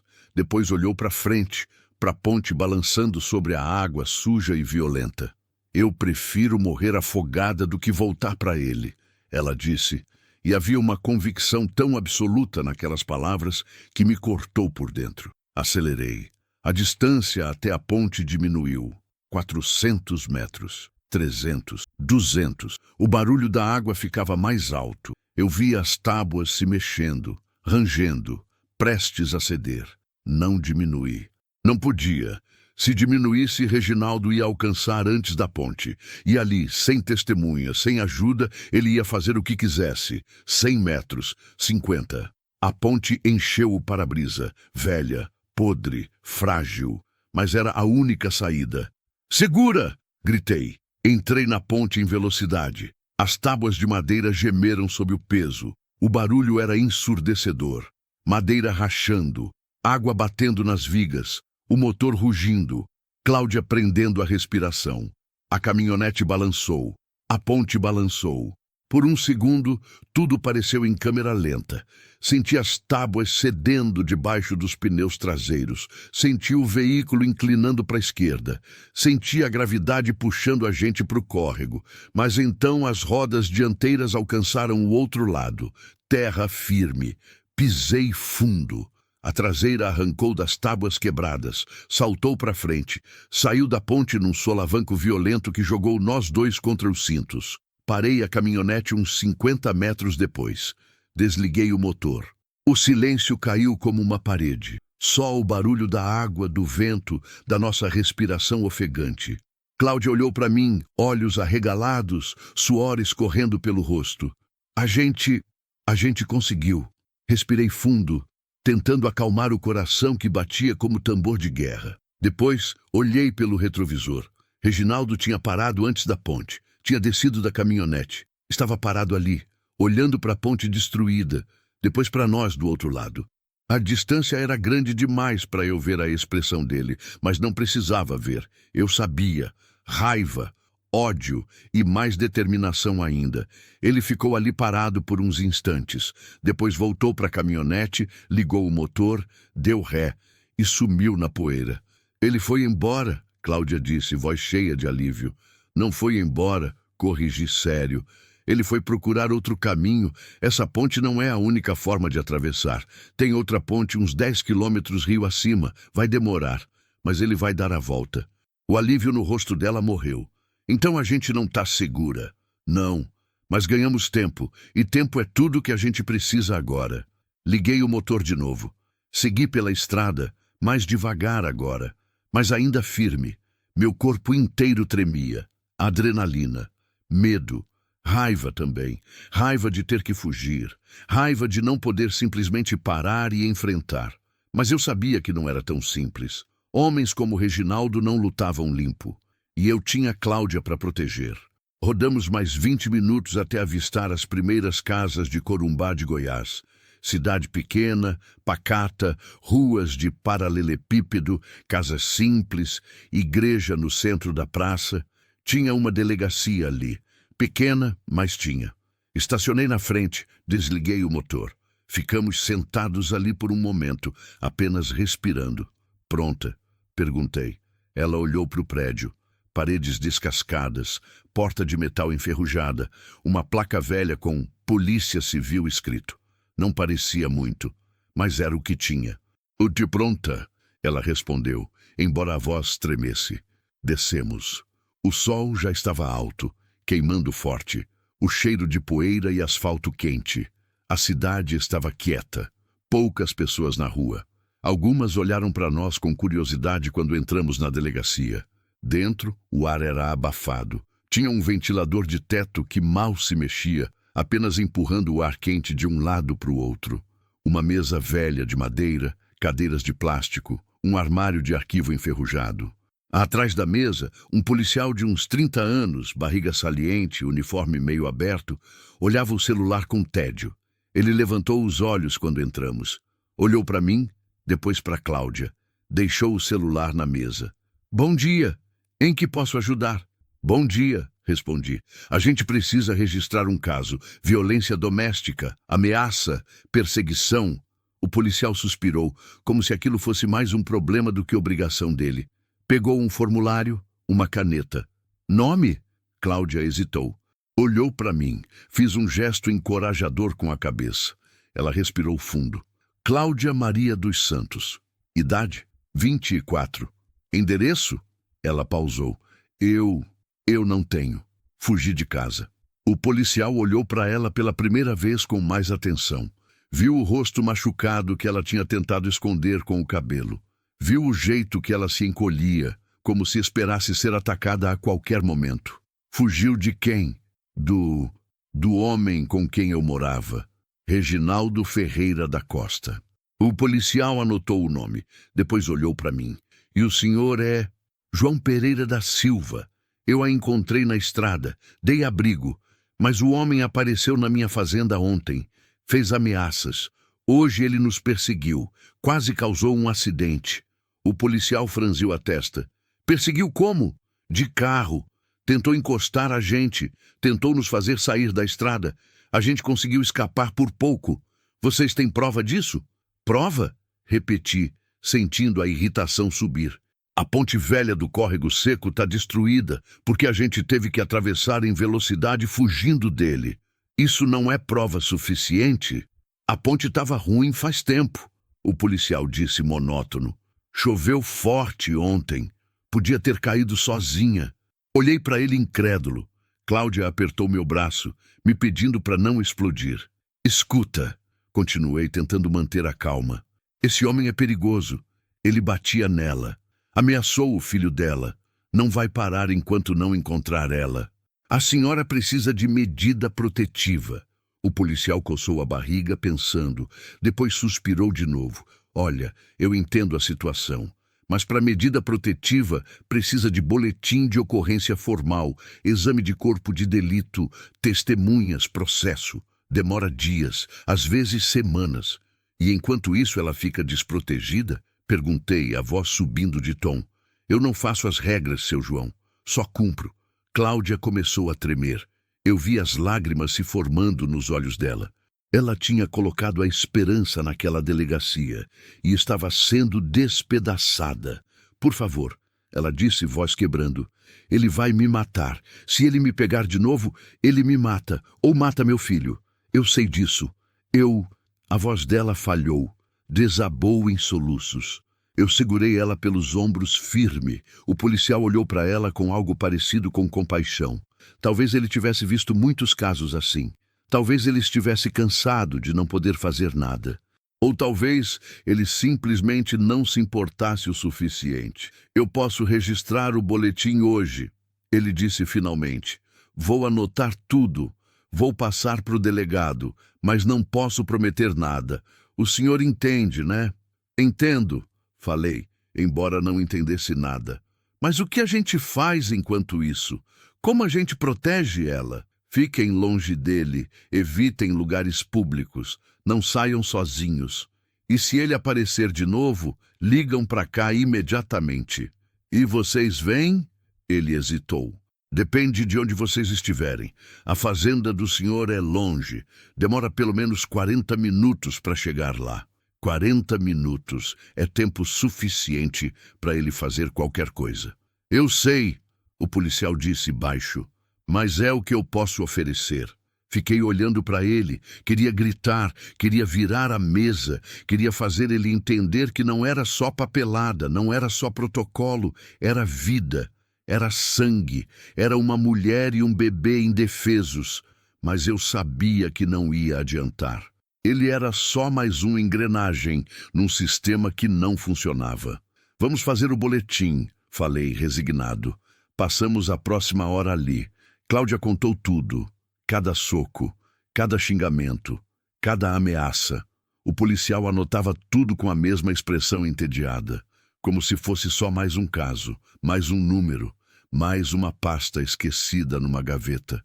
Quando terminamos, ele nos deu uma cópia do boletim. Um papel fino, mal impresso, com carimbos borrados. Guardem isso, ele disse. Qualquer coisa, apresentem esse número. Peguei o papel, dobrei, guardei no bolso, não falei nada. Apenas segurei a mão de Cláudia e saímos. No lado de fora, o sol continuava queimando. A cidade continuava quieta. Tudo parecia normal. Mas nada era normal. E agora? Cláudia perguntou, olhando para mim com olhos vermelhos de tanto chorar. Olhei ao redor. A rua vazia, as casas fechadas, o silêncio pesado. Agora a gente volta para a fazenda. A gente pega o Miguel. E a gente decide o próximo passo. Que próximo passo? Eles não vão nos ajudar. Então a gente se ajuda. Como? Respirei fundo, pensando rápido, pensando em opções que não tinha antes. Eu tenho um primo, mora em Goiânia, advogado. Ele pode ajudar com a parte legal. E eu tenho amigos, gente que deve favor para mim. A gente não tá sozinho, Cláudia. Não completamente. Ela me olhou. E pela primeira vez, vi algo além de medo nos olhos dela. Vi esperança. Pequena, frágil, mas ali. Obrigada, ela sussurrou. Não me agradeça ainda. A gente ainda tem um longo caminho.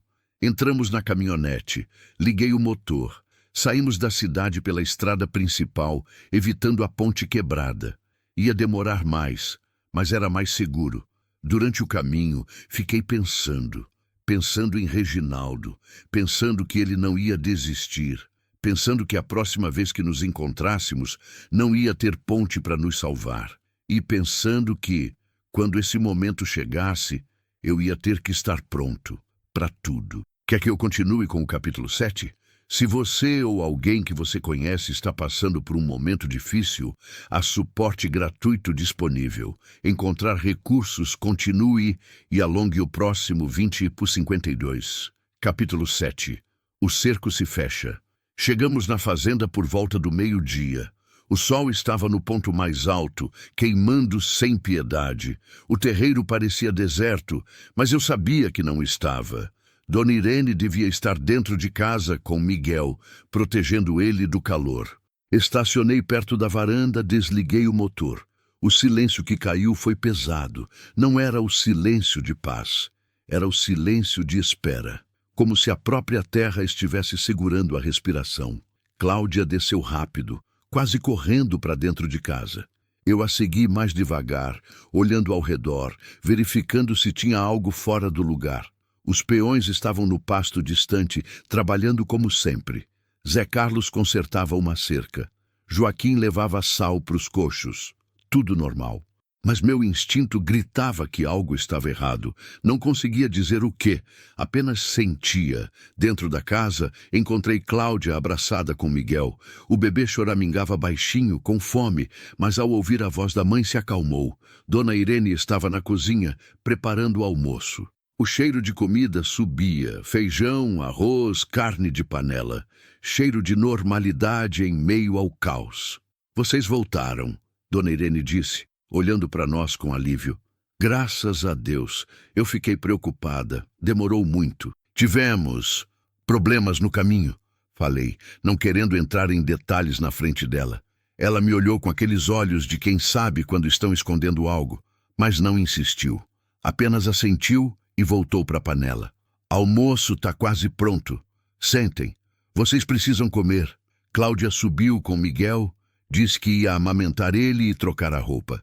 Fiquei ali na cozinha, apoiado no batente da porta, olhando pela janela. O terreiro, a porteira, a estrada de chão batido que sumia na curva. Reginaldo podia aparecer a qualquer momento. E quando aparecesse, o que eu ia fazer? Chamar a polícia, que demoraria 40 minutos? Tentar dialogar com um homem que não conhecia diálogo? Usar a espingarda? Essa última opção me deixava enjoado. Eu nunca tinha apontado arma para pessoa. Nunca tinha pensado em apertar o gatilho sabendo que um ser humano estava na mira. Mas também nunca tinha prometido proteger alguém a esse ponto. As circunstâncias mudam a gente. Às vezes para melhor. Às vezes não. Seu João, Dona Irene chamou baixinho. O senhor tá bem? Olhei para ela. Aquela mulher que tinha virado parte da família, que tinha visto Mariana definhar, que tinha me visto desmoronar e continuar vivendo mesmo assim. Ela merecia a verdade. Não, Dona Irene, não tô bem, tô com medo. Medo de não conseguir proteger ela, medo de fazer a coisa errada, medo de perder alguém de novo. Ela largou a colher de pau, limpou as mãos no avental, veio até mim. Colocou a mão no meu braço, apertou com força. O senhor não vai perder ninguém, porque o senhor não está sozinho dessa vez. Tá ouvindo? Não está sozinho. Mas se ele vier, a gente enfrenta. Juntos. Eu, o senhor, os peões. A gente não deixa ele encostar nela. Olhei para ela. Tinha uma força naquela mulher pequena e idosa que muitos homens mais jovens não tinham. Era a força de quem tinha criado filhos sozinha, de quem tinha enfrentado a vida quando a vida não dava trégua. Obrigado, falei, sincero. Não me agradeça, apenas proteja aquela moça e aquele bebê. Eles precisam do Senhor. Cláudia desceu alguns minutos depois. Miguel estava dormindo no colo dela, barriga cheia, tranquilo. Sentamos à mesa. Dona Irene serviu. Comemos em silêncio. A comida estava boa, mas eu mal sentia o gosto. A cabeça estava longe. Foi no meio da refeição que ouvi barulho de motor, distante ainda, mas vindo na direção da fazenda. Larguei o garfo, me levantei, fui até a janela. Cláudia me seguiu com os olhos, o rosto empalidecendo. É ele? Ela perguntou, voz tremendo. Olhei pela janela. Ainda não dava para ver. Apenas o barulho, ficando mais alto. Depois, lá na curva da estrada, a nuvem de poeira. E então, a caminhonete, enferrujada, barulhenta. É ele, confirmei. Cláudia levantou num pulo, segurando Miguel com força. O bebê acordou. Começou a chorar. Dona Irene veio até nós, o rosto sério. O que a gente faz? Vocês duas sobem, trancam a porta do quarto.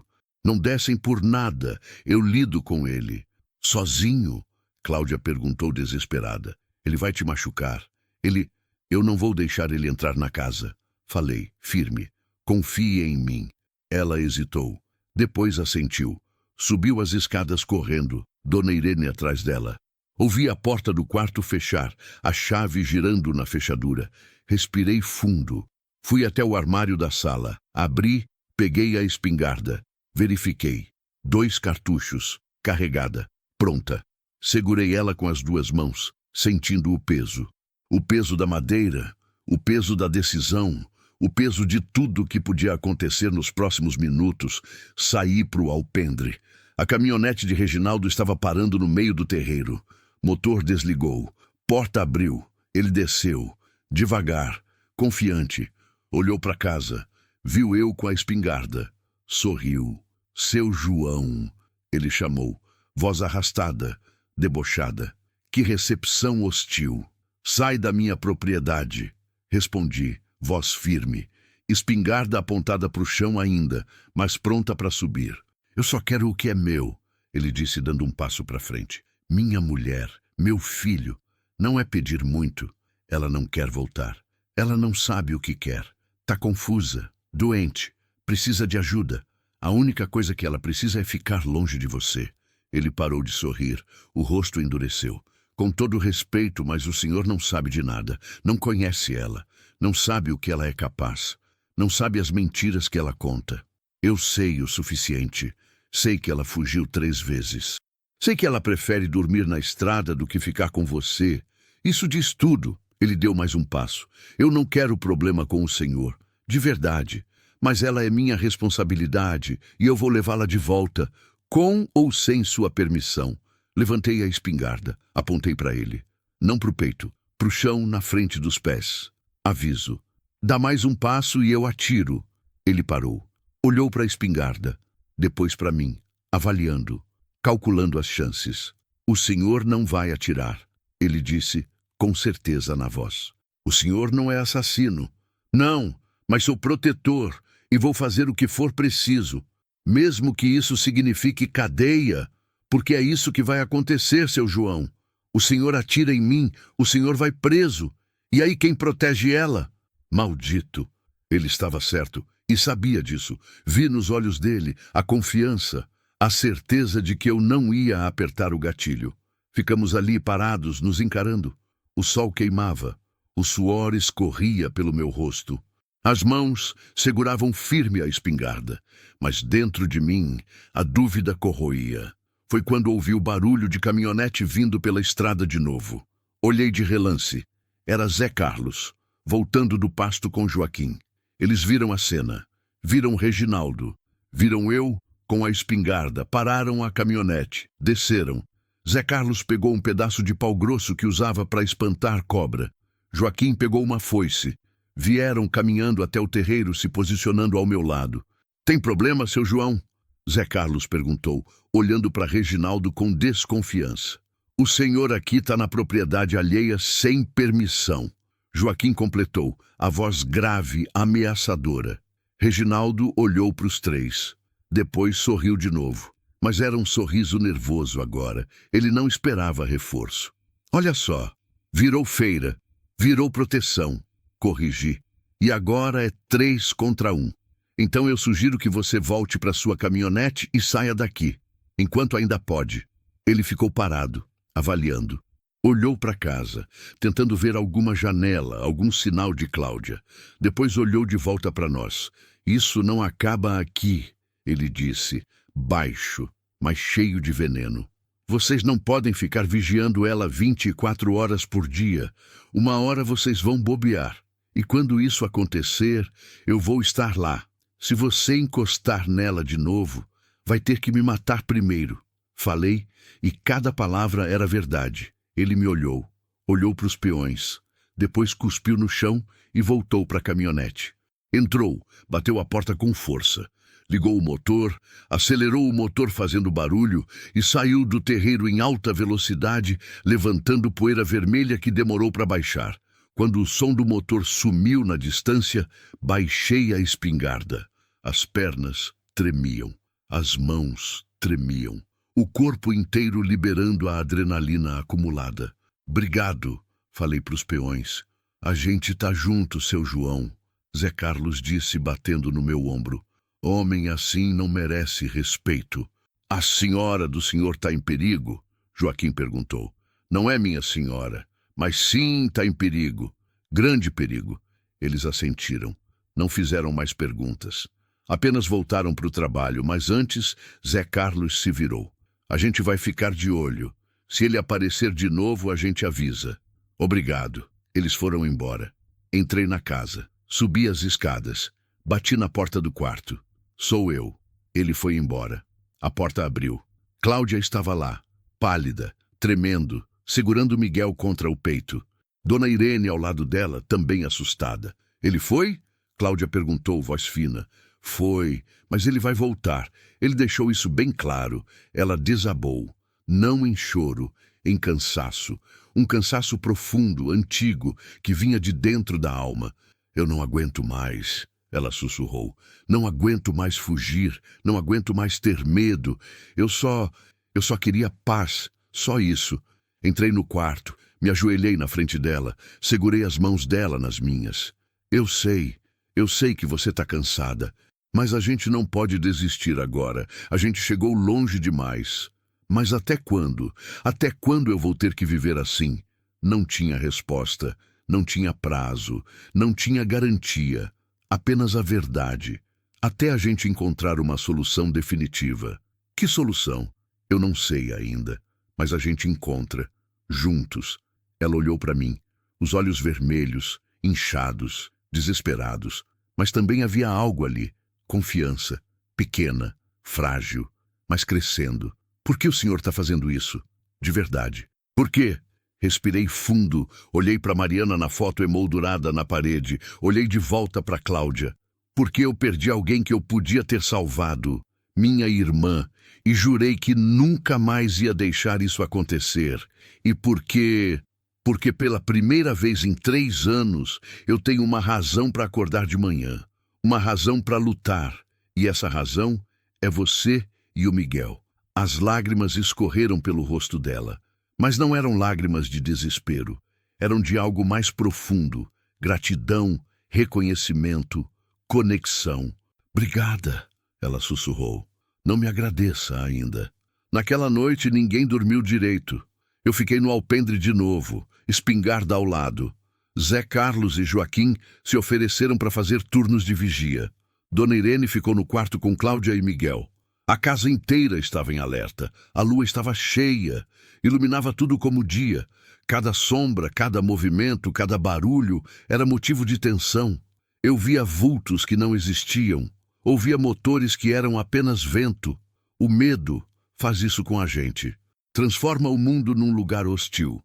Foi por volta das 3 da madrugada que ouvi. Não era imaginação, era real. Barulho de cerca sendo cortada.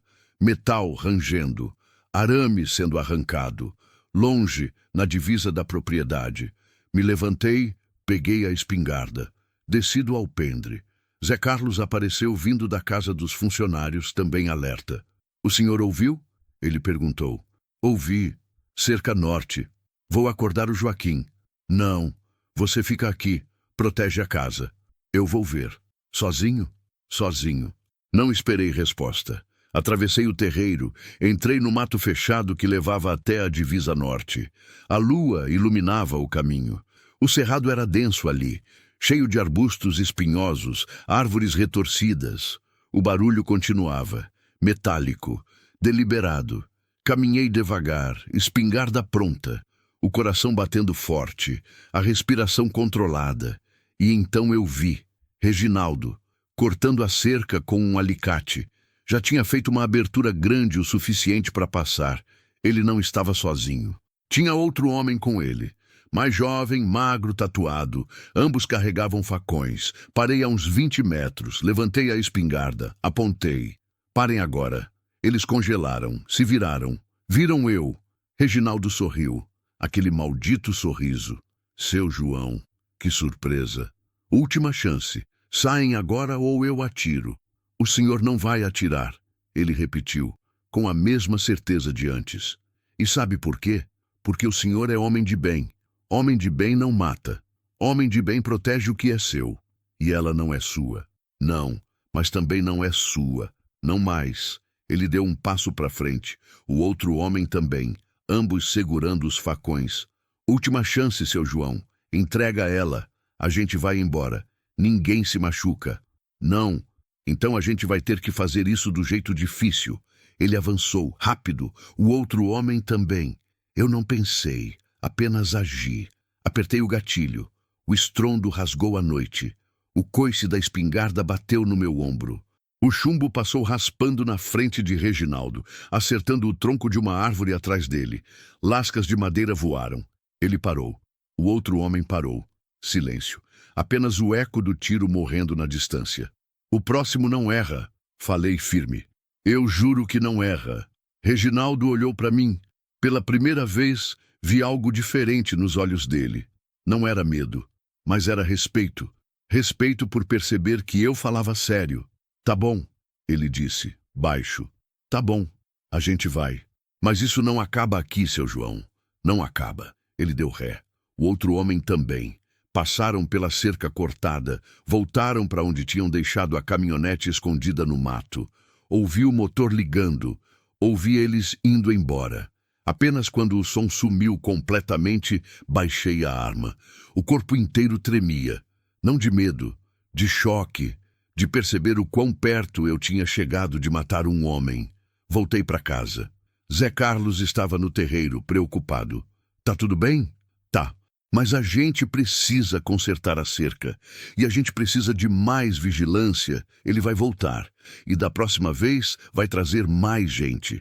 Entendido. Entrei na casa. Subi. Cláudia estava na porta do quarto, os olhos arregalados. Eu ouvi o tiro. Foi aviso. Ele não se machucou. Mas ele voltou. Voltou. E vai voltar de novo. Até conseguir o que quer. Ela me olhou. E naquele olhar, eu vi a decisão se formando. A decisão que eu temia e esperava ao mesmo tempo. Então eu preciso ir embora, ela disse. Preciso sumir de verdade, para longe, onde ele não encontre. E para onde você vai? Não sei, mas não posso ficar aqui. Não posso colocar o senhor em risco assim. Você não está me colocando em risco. Eu escolhi isso. Mas ele vai voltar. E da próxima vez, alguém vai morrer. E eu não quero que seja o senhor. Olhei para ela, para o bebê dormindo nos braços dela, e soube que ela tinha razão. Mas também soube que não ia deixar ela ir sozinha. Se você vai, eu vou junto, falei. A gente foge juntos, para longe, para onde ele nunca encontre. Ela me olhou, chocada. O senhor deixaria a fazenda? Por mim? Deixaria, porque a fazenda é só terra. E terra não preenche o vazio que eu tenho dentro de mim. Mas você e o Miguel, vocês preenchem. As lágrimas escorreram. Ela veio até mim, abraçou, forte, desesperado, agradecido. E ali, naquele abraço, eu soube que não havia mais volta. Quer que eu continue com o capítulo 8, o desfecho? Continue e alongue o próximo 55, capítulo 8. O peso da escolha e o preço da liberdade. Amanheceu devagar naquela manhã. O sol subiu vermelho, tingindo o céu de laranja e rosa, como se o próprio horizonte estivesse sangrando.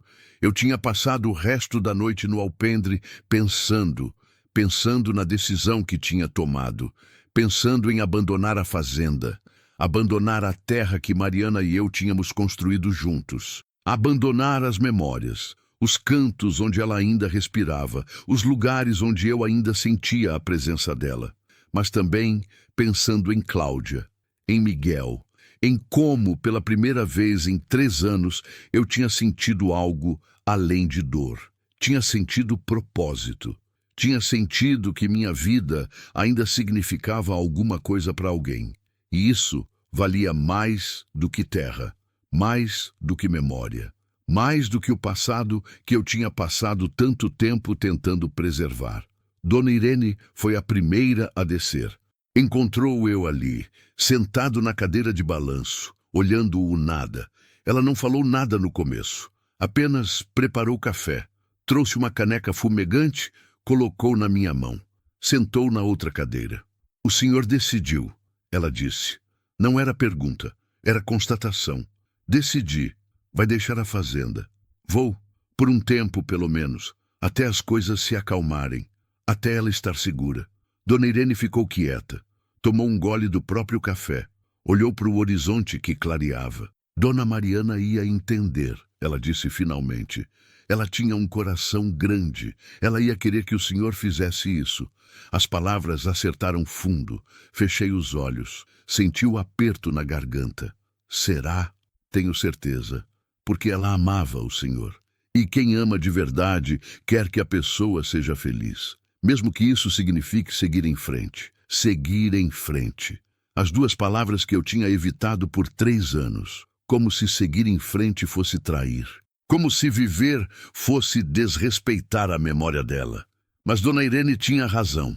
Mariana teria querido isso. Teria querido que eu vivesse, que eu encontrasse propósito, que eu não me deixasse morrer por dentro. Obrigado, Dona Irene. Não me agradeça. Apenas cuida dela, e daquele bebê, e de si mesmo também. Cláudia desceu algumas horas depois. Miguel no colo, já acordado, olhando tudo com aqueles olhinhos curiosos e inocentes. Ela tinha feito as malas. Na verdade, tinha juntado as poucas coisas que tinha numa sacola velha de pano. Não era muito. Algumas roupas que Dona Irene tinha dado. Fraldas, uma manta. Era tudo que ela possuía no mundo. O senhor tem certeza? Ela perguntou pela 3ª vez desde a madrugada. Tem certeza mesmo que quer fazer isso? Tenho, respondi firme. Mas a gente precisa de um plano. Não pode simplesmente sair dirigindo sem saber para onde. Para onde a gente vai?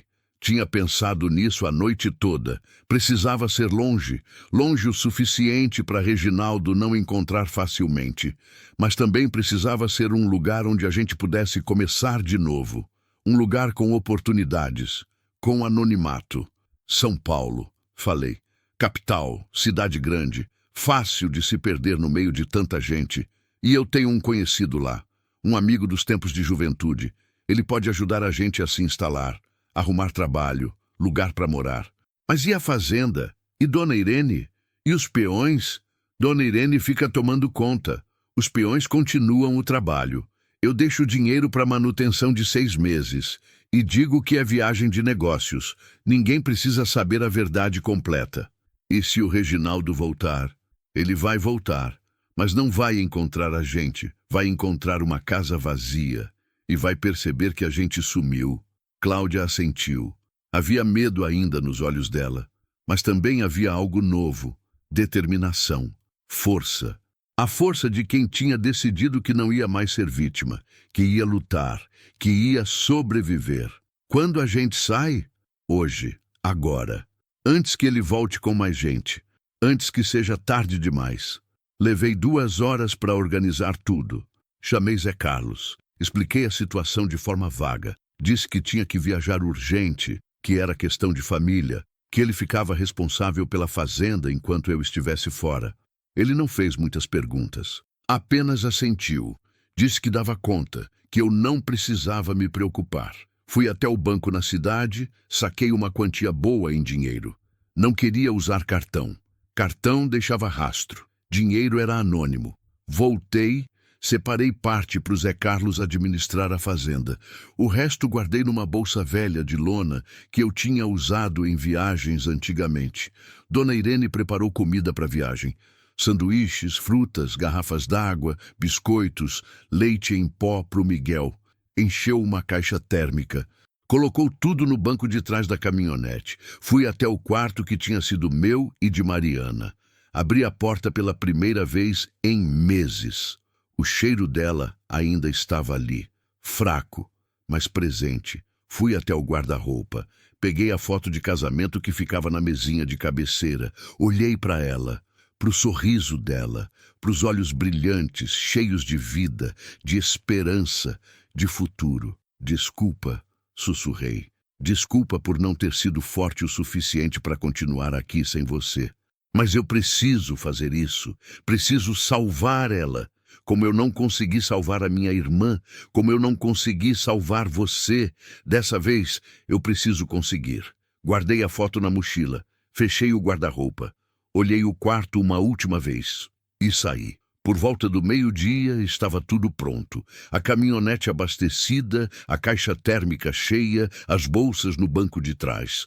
Cláudia sentada no banco do passageiro, Miguel no colo, olhando pela janela. Dona Irene no alpendre, enxugando os olhos com a ponta do avental. Desci da caminhonete, fui até ela. Abracei. Obrigado por tudo, Dona Irene. Por cuidar de mim nesses anos. Por cuidar dela agora. Por ser família quando a família de sangue sumiu. Vai com Deus, seu João, e volta quando puder. A casa vai estar esperando. Vou voltar. Eu prometo. Não sabia se era verdade, mas precisava acreditar que era. Entrei na caminhonete, liguei o motor. Olhei uma última vez para casa, para a fazenda, para a terra vermelha que tinha sido minha vida inteira. Depois olhei para frente, para a estrada, para o desconhecido. Soltei a embreagem. A caminhonete começou a se mover e não olhei mais para trás. Rodamos em silêncio pelas primeiras horas. A estrada de chão batido deu lugar ao asfalto. O interior deu lugar a cidades maiores. Goianésia, Anápolis. Cada quilômetro que passava era 1 quilômetro de distância, de segurança, de liberdade. Cláudia olhava pela janela. Miguel dormindo no colo. Ela não falava muito. Apenas processava. Processava que estava realmente fugindo, que estava realmente deixando tudo para trás. O medo, a dor, o passado. O senhor acha que ele vai desistir? Ela perguntou de repente, quebrando o silêncio. Não sei. Homens como ele não desistem fácil, mas também não são imortais. Não são onipotentes. Se a gente sumir direito, eventualmente ele vai cansar. Vai encontrar outra vítima. Vai seguir em frente do jeito torto dele. Eu queria acreditar nisso.